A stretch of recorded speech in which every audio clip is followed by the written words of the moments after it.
ដេចតវធិបតីហ៊ុនម៉ាណែតជួបសួរសុខទុក្ខពលរដ្ឋជាង 1200 គ្រួសារដែលបានជម្លៀសដោយស្ម័គ្រចិត្តមកកាន់មណ្ឌលសុវត្ថិភាពវត្តពោធិ៍5000ដើម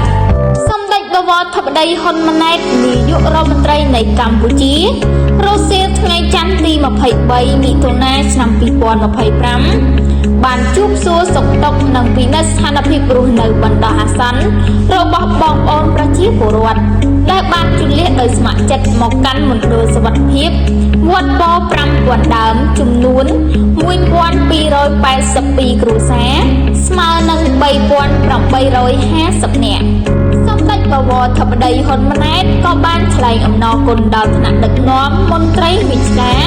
កងកម្លាំងប្រដាប់អាវុធទូទាំងខេត្តព្រះវិហារព្រមទាំងស្ថាប័នពាក់ព័ន្ធទាំងអស់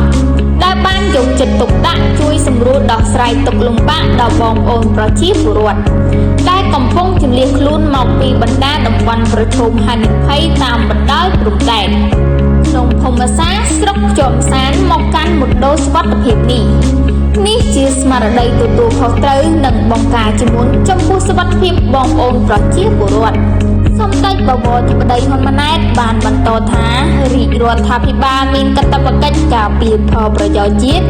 ប្រកាន់ជំហរការពារធិបតីភាពជាតិដោយសន្តិភាពជ្រើសយកច្បាប់អន្តរជាតិមកដោះស្រាយបញ្ហាព្រំដែនដោយសន្តិវិធីដោយនាំយកតំបន់ដែលកំពុងតានតឹងទាំង4ទៅតុលាការយុត្តិធម៌អន្តរជាតិ ICJ ដើម្បីដោះស្រាយបញ្ហាព្រំដែនឲ្យបានចប់ជាស្ថាពរជូនប្រជាពលរដ្ឋខ្មែរជំនាន់នេះនិងជំនាន់ក្រោយៗទៀត